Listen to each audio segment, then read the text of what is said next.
a.m.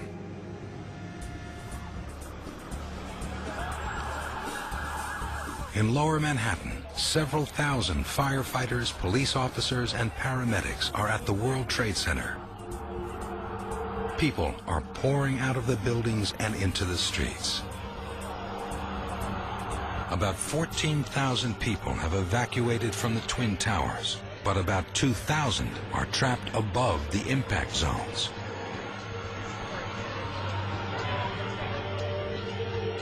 FBI agent Wesley Wong is stationed at the North Tower command post with police and fire chiefs.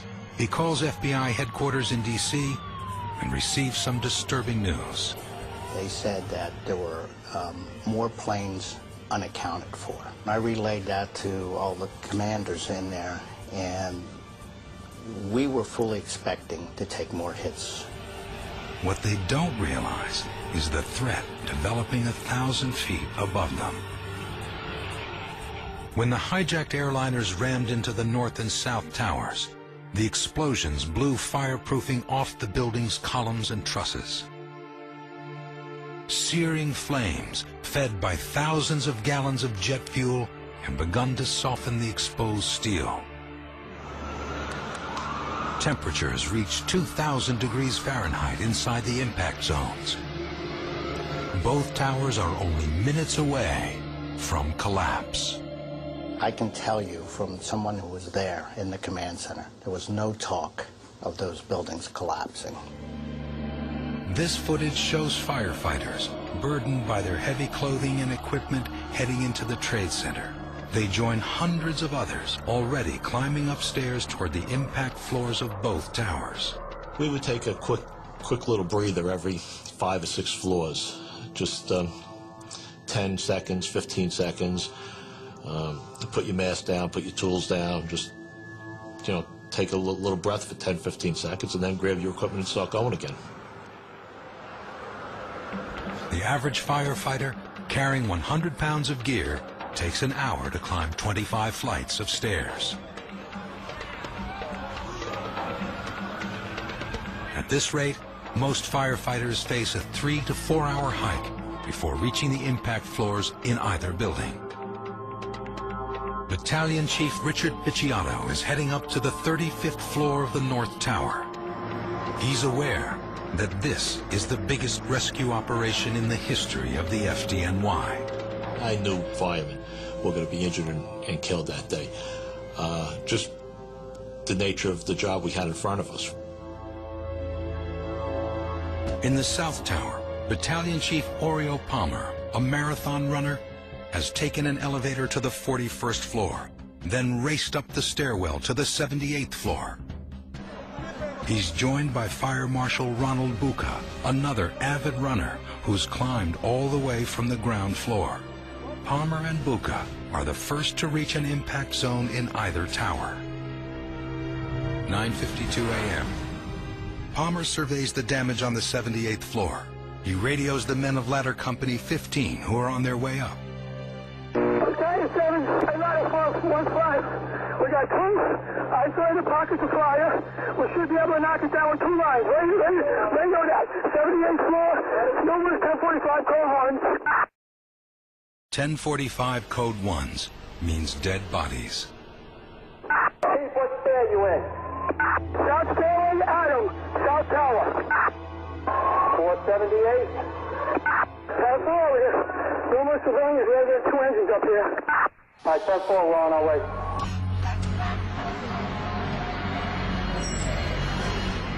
(9:55 a.m.) The outer columns and trusses from the 77th floor up to the 85th floor of the South Tower are ready to give way. While firemen from Ladder Company 15 are climbing up to the impact zone, another member of their company is descending from the 41st floor by elevator. It's the only elevator working in the tower. Fire commanders on the ground are waiting to use this elevator to send more men up. But the car suddenly shuts down, trapping the firefighter inside. Go ahead, 15 room. Stuck in the elevator shaft. You're going to have to get a different elevator. We're chopping through the wall to get out. At the impact zone, up on the 78th floor, Chief Oreo Palmer and Fire Marshal Ronald Bucca stay to fight the blaze among the dead and the dying. Palmer again tries to reach members of Ladder Company 15.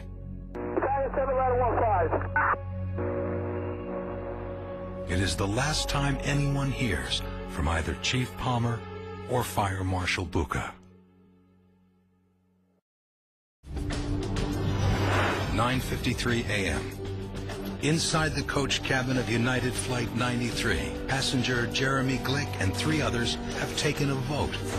They've decided to rush the cockpit and try to take back the plane. The revolt will be joined by a number of passengers, including Tom Burnett, Todd Beamer, and Mark Bingham.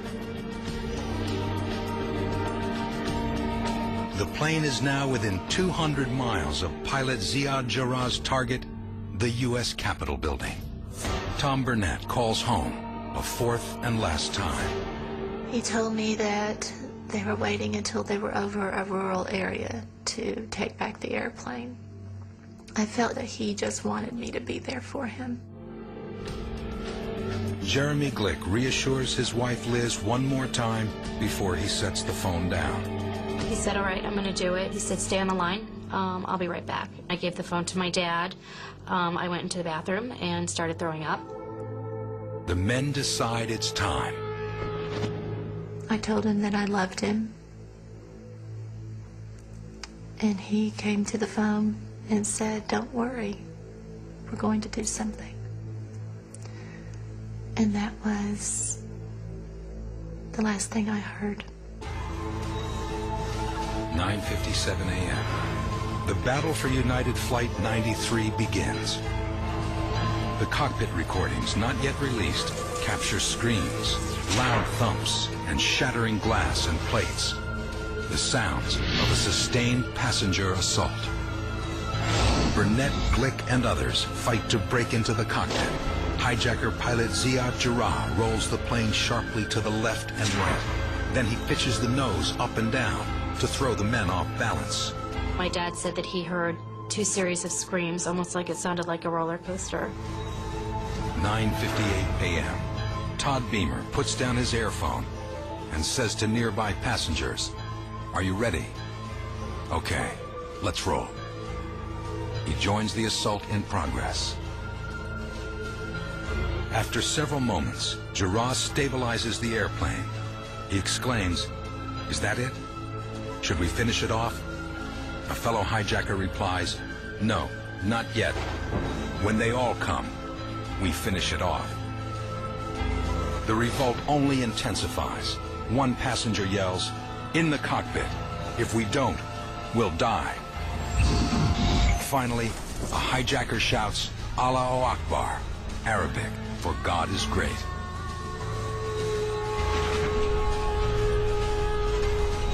United 93 plunges toward the Earth at 580 miles an hour. It crashes into a field in Shanksville, Pennsylvania. Then I remember at some point going into the kitchen maybe to get a drink, and my dad walking the other way, and he just stopped and hugged me and he started crying. And I remember looking at him and saying, "Wait, you think he's dead?" New York, 9:58 a.m.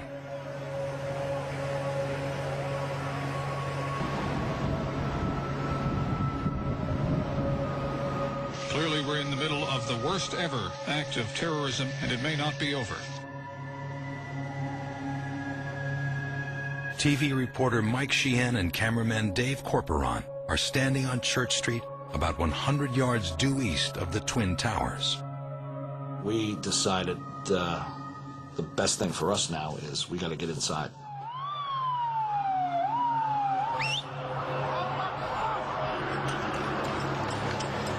We figured we might be able to get into one of the towers. Not to go up, but to maybe get in the lobby.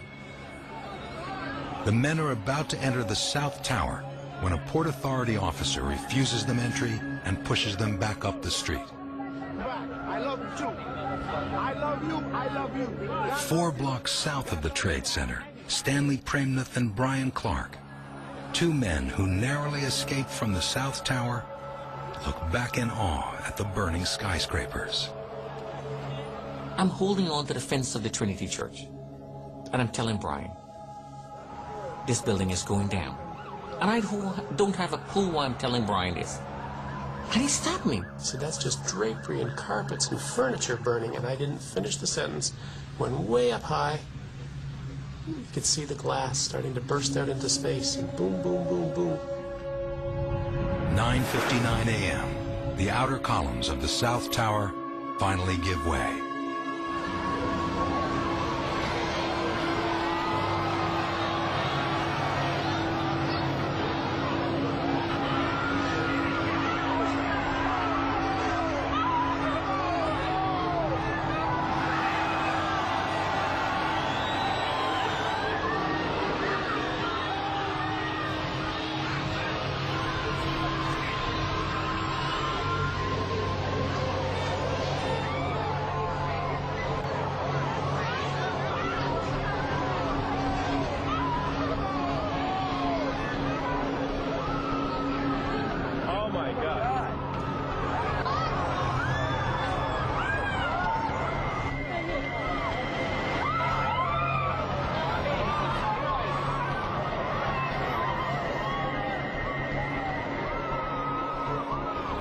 People around me is sort of in my peripheral vision taking off. Everybody just taking off.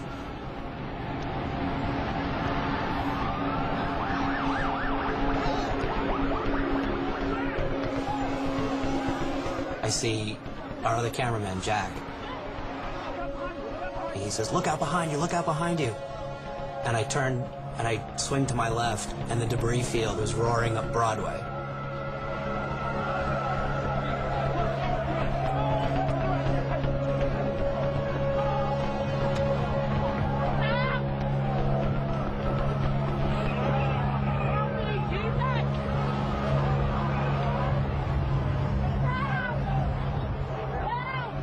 I run just trying to get indoors someplace, and there's nowhere to get indoors. I'm not going to see my wife. I'm not going to see my 4-month-old daughter again. I'm going to suffocate right here in the middle of Broadway.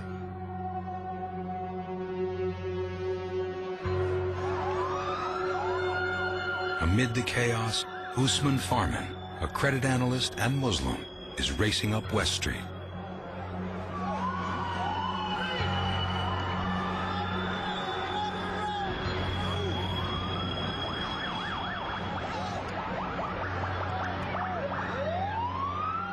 And I'm running, and I completely, like misstepped, like pothole, or, maybe just fell over myself.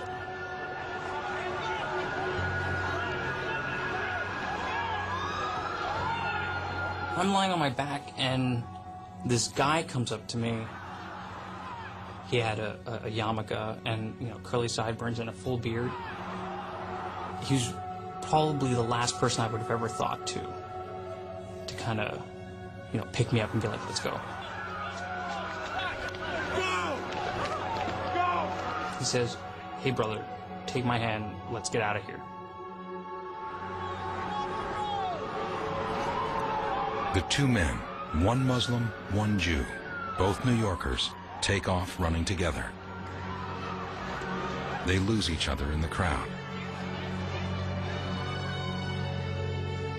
On the 35th floor of the still-standing North Tower, Fire Chief Richard Picciotto freezes in his tracks with 24 other firefighters. I'm just looking up, expecting that the ceiling is just going to explode in a second.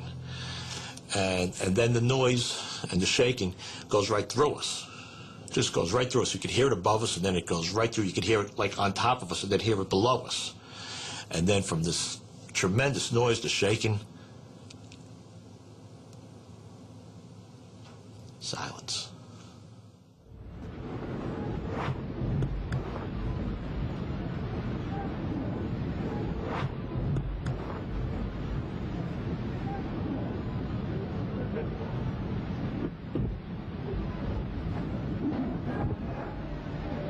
Louis Leshy, who escaped from the 86th floor of the North Tower, is lying on the floor of the shopping mall that runs below the World Trade Center.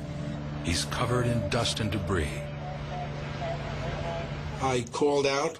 It was pitch black.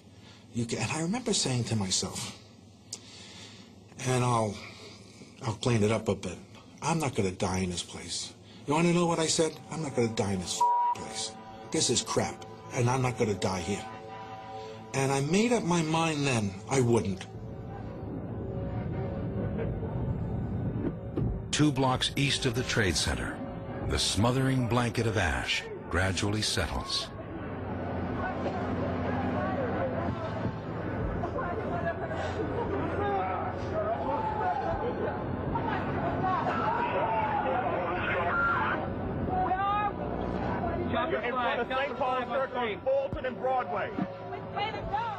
The whole city became very soft.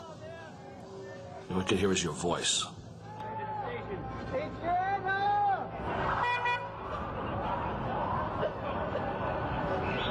Little particles are falling, like it's still snowing. Like if you survived a nuclear winter, this would have looked like.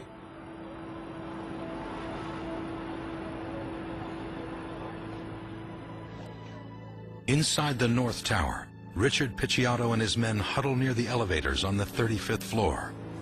Then, over the FDNY radio, we heard the tower's down. Tower's down. What tower? I knew what happened. I just didn't want to believe it. So, you know, you talk about a sickening feeling in the gut of your stomach. You know, the first thing I knew was, you know, how many people do I know who just died? Picciotto realizes that the North Tower is also bound to collapse. You know, in the back of my mind, there's this ticking going on. This ticking is that bomb that's going to go off any second. So I got to get these people out quick.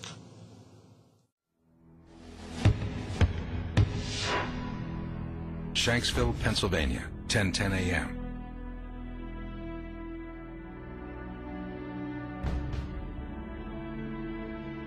Firefighters arrive at the crash site of United Airlines Flight 93. They find no survivors. Air traffic controllers in Cleveland lost the plane on radar and still don't realize that it crashed. Cleveland contacts the Northeast Air Defense Sector, known as NEADS. NEADS cannot locate the aircraft either, so they call the Washington Air Traffic Control Center. United 93, have you got information on that yet? Yeah, he's down. He's down? Yes. When did he land? Because we have confirmation. He did not land. Oh, he's down? Dina Burnett learns about her husband's fate on television. I just remember almost falling, the strength of my body just fading away completely. I never felt such sorrow for any reason.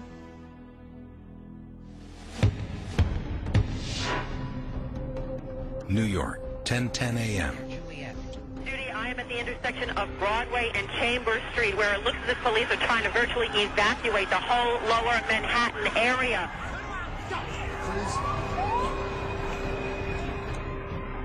In the North Tower of the World Trade Center, Fire Chief Richard Picciotto is descending from the 35th floor. He knows he's running out of time. He shouts evacuation orders across the FDNY radio and races to all 3 stairwells with a bullhorn to get people out. I'm abandoning the people that are trapped above. It was one of the hardest decisions I ever made. I like to tell myself that most of the people that were trapped above the point of impact were really probably dead by this point. Maybe not by fire, but by the smoke inhalation, because they were stuck there for an hour and a half or so. And, you know, we had to get the rescuers out. I had to get the firemen and the emergency people out. On the 64th floor, Port Authority engineer Pasquale Buzzelli and his 15 colleagues are waiting inside their office for rescuers to arrive. They're located in the northwest corner of the building with no view of the South Tower, so they don't know it collapsed. An hour before, Buzzelli and his co-workers had called building security. They had been told to stay put. Buzzelli then phoned his wife Louise at their New Jersey home to tell her that he was okay. And I said, well, why aren't you leaving? Why are you still there? And he said, don't worry, the police or firemen or whoever are going to be on the way up. When I saw the first building come down, I thought, oh my God, his building is just like that one. Buzzelli and his colleagues dialed building security again. Now they are told to get out. They begin the long trek down from the 64th floor. And I know he was still in there. Is it going to be a matter of time before it's his building that's coming down?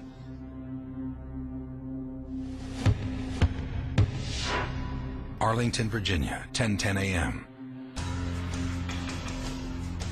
At the Pentagon, Sergeant Chris Brayman and Lieutenant Colonel Ted Anderson try running back inside the impact zone to rescue more workers, but are stopped by firemen. It was very confrontational. There were people thinking, let's bum rush the firemen and just try and get in on our own.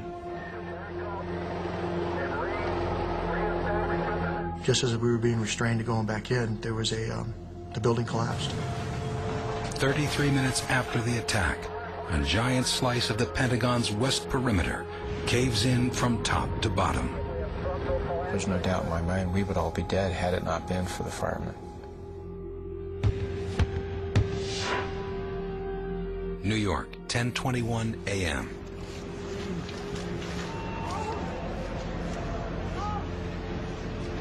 "22 minutes after the collapse of the World Trade Center's South Tower, Louis Leshy climbs out from the underground mall and into daylight."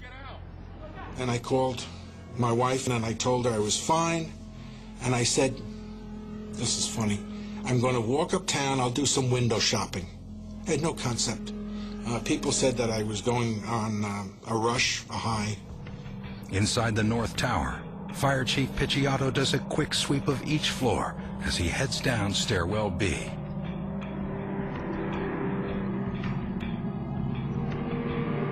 I was trying to be the last person down. I was trying to, keep everyone moving and keep everyone pushed down. Chief Picciotto finishes his sweep of the 7th floor. He's trailing just behind a pack of more than 50 firefighters and civilians. 1,070 feet above them, the inner core of the building buckles. All of a sudden, about the 6th floor, that noise started again. That noise, that loud noise, that shaking. 10:28 a.m. The North Tower begins to fall.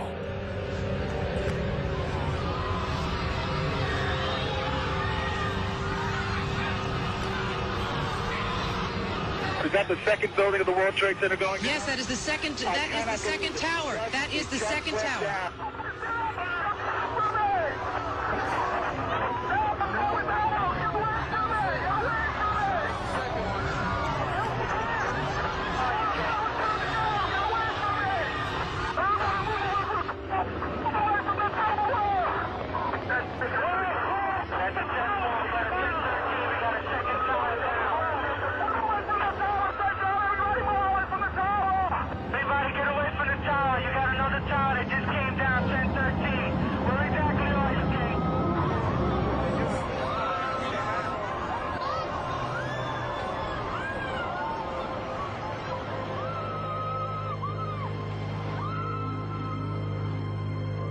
I'm watching my husband die right in front of me, and I can't do anything about it. New York City's Twin Towers lie in ruins. Osama bin Laden and Al-Qaeda have carried out the most devastating act of terrorism in history.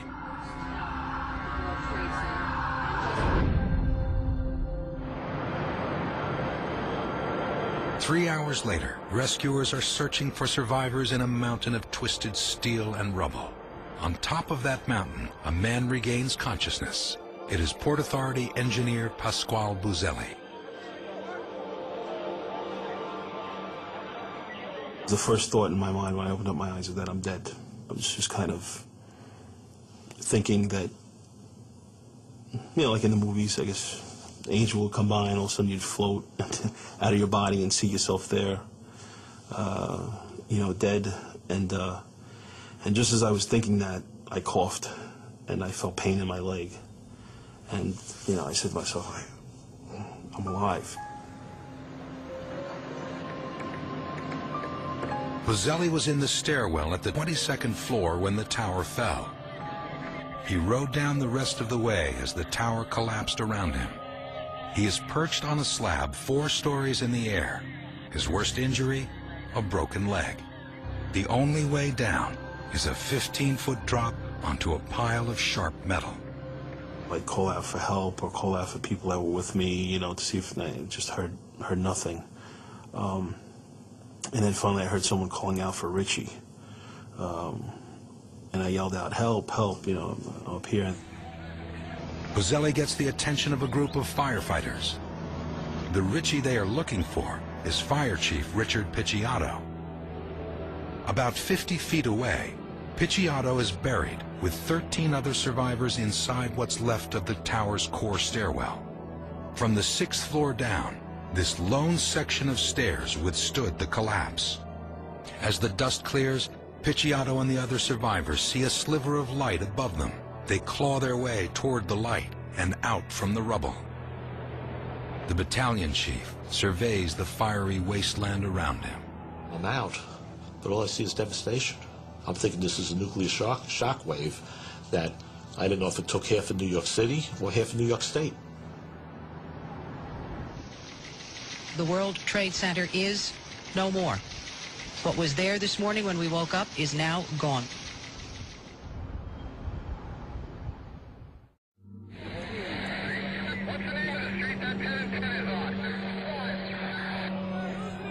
After the collapse of the Twin Towers, firefighters and police converge at Ground Zero to dig by hand for survivors.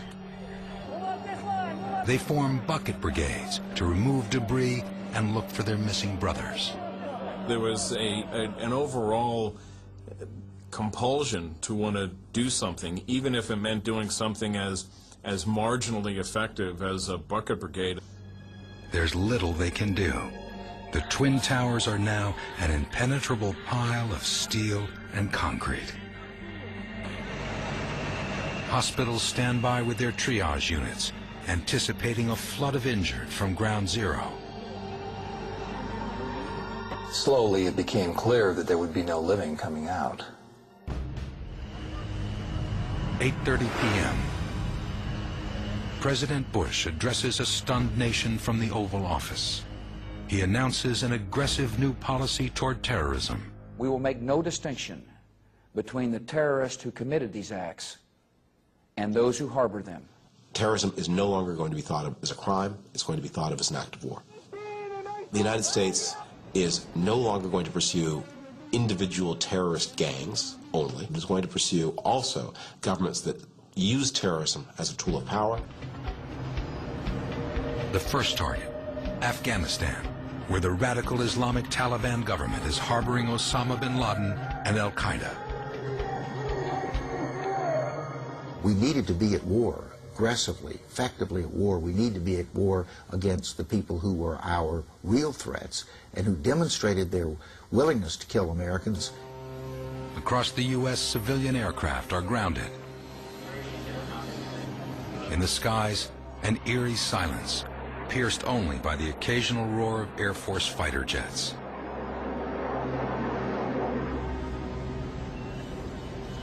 At CIA headquarters, counterterrorism officials have scanned the passenger lists of the 4 hijacked flights. They recognized the names of 2 Al-Qaeda operatives. We were shocked at the carnage, but we were certainly not surprised. We really, I think in a pretty short order, got a pretty good picture of who was involved. I don't think anyone who had worked on this problem expected any less than what happened on 9/11. If it surprised the policymakers, then shame on them. Midnight at Ground Zero. The search and rescue effort unfolds within the smoking hills of rubble. Hundreds of shoes litter the site, yet not a single corpse lies in view. Each collapse was highly centralized and localized. And that was the plus-minus aspect of living or dying at the World Trade Center when the buildings fell. If you were within the zone, these concentrated zones, basically the footprint of the buildings themselves, you were going to die. At the center of all this activity, the jagged remnants of the Twin Towers reach toward the sky.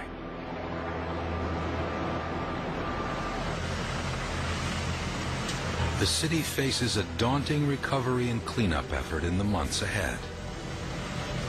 We took a big punch and we got knocked on our ass, and people wanted to show the world that we could, you know, dust ourselves off and get back up.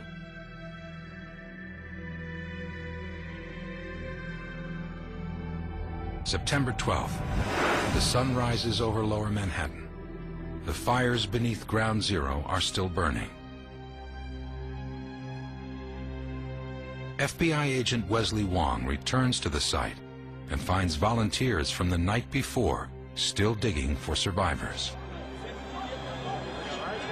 As he approaches the pile, he recognizes a chorus of chirping sounds. They're the signals given off by the electronic locators worn by firemen. What you heard that morning was hundreds of these locators chirping.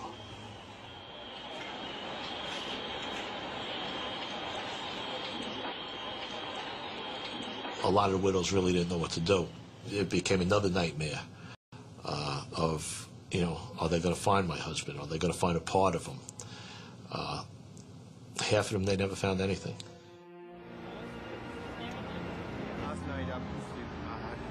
Photos and flyers of the missing wallpaper the city, especially in Lower Manhattan. If anyone has any idea, if they've seen him or knows where he is, to call us. He's got two little babies. Two little babies. You still see the faces. You know, people put up faces of their loved ones, pictures. The park where the kids were playing, where it was now littered with photographs of loved ones. And you looked at those each and every day, and, you know, you try to imagine that this was once a living, breathing human being. 2,740 people will be confirmed dead at the World Trade Center, including 157 who were aboard the two planes that hit the towers. At the Pentagon, the death toll is 189, including the 64 passengers and crew from Flight 77. And in Shanksville, Pennsylvania, there are 44 dead. The total death toll from 9/11, 2,973. In the weeks that follow, Americans struggle to find their footing in a new world known as post-9/11. For the first several days, television coverage is non-stop, the most airtime for any story since the assassination of President Kennedy. Within a week, the broadcast networks return to regular programming.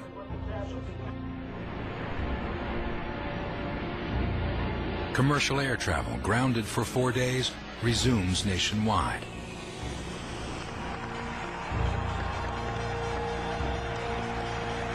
And the New York Stock Exchange reopens after a 6-day shutdown, the longest since the Great Depression. In October, a terrorist mails letters contaminated with anthrax to members of the U.S. Senate and the media.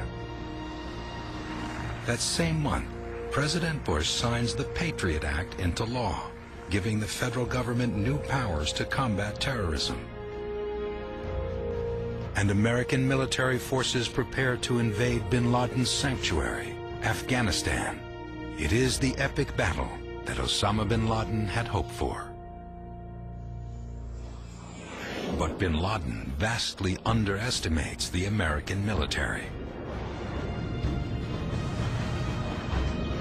Kabul falls on November 13, 2001. Yet bin Laden manages to slip across the border into Pakistan. He's hiding someplace in Pakistan, probably on the border, and he's being hosted by Afghan and Pakistani tribals who live in that ungoverned area. He's welcomed there because he's a hero to them now. He defies the world in the name of Islam. He's bigger than life because he's eluded us, and he has money. May 30th, 2002. A ceremony marks the end of the 8.5-month cleanup at Ground Zero. On the one-year anniversary of 9/11, Pakistani authorities arrest Ramzi bin al-Shibh after a gunfight in Karachi.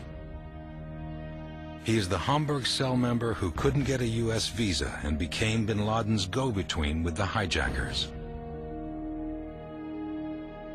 6 months later, CIA and Pakistani agents capture Khalid Sheikh Mohammed, the engineer of the 9/11 plot.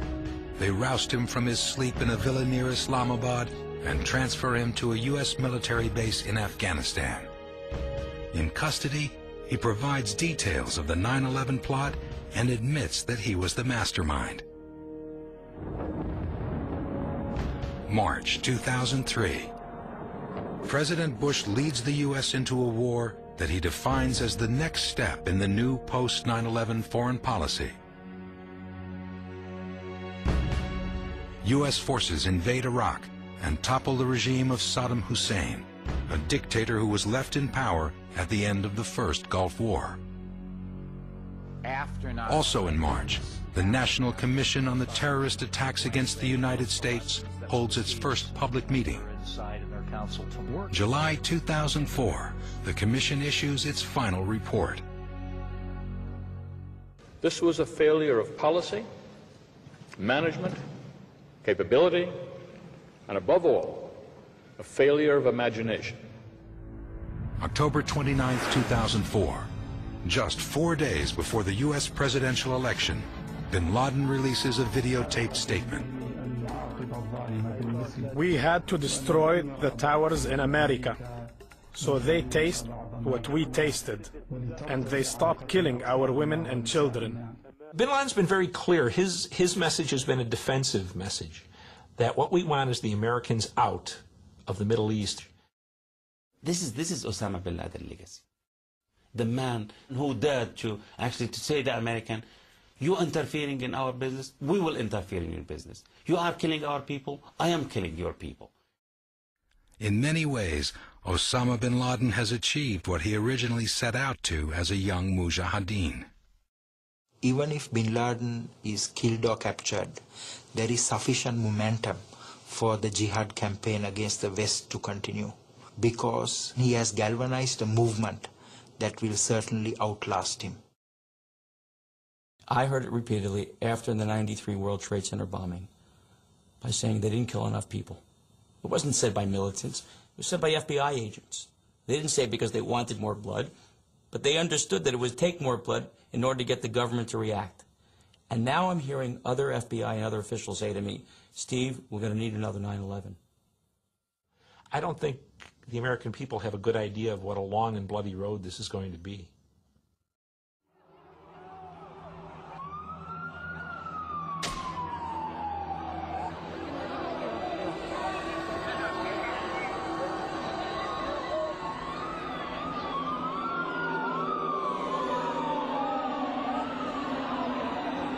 Since 9/11, that long and bloody road has become bloodier still.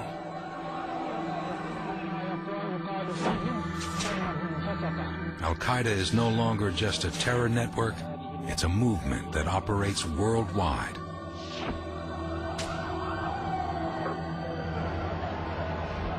October 12, 2002. A series of bombs hit a nightclub district in Bali, Indonesia. The blast killed nearly 200 people, most of them tourists.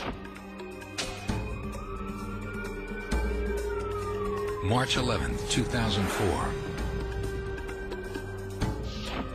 Explosives hidden inside backpacks blow apart 4 commuter trains in Madrid during the morning rush hour. The attack kills 191 people.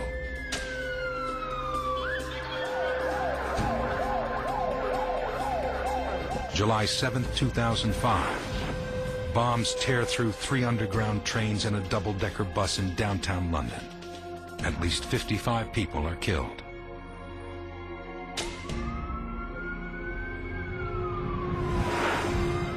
July 23, 2005. In the popular resort town of Sharm el-Sheikh, Egypt, car bombs killed at least 88 people.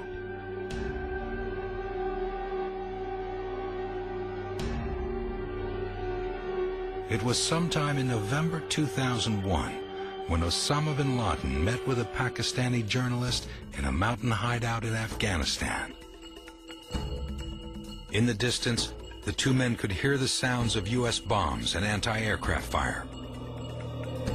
Bin Laden used the opportunity to explain the culture of violence that defines radical Islam. This place may be bombed and we will be killed, he said. We love death. The U.S. loves life. That is the big difference between us.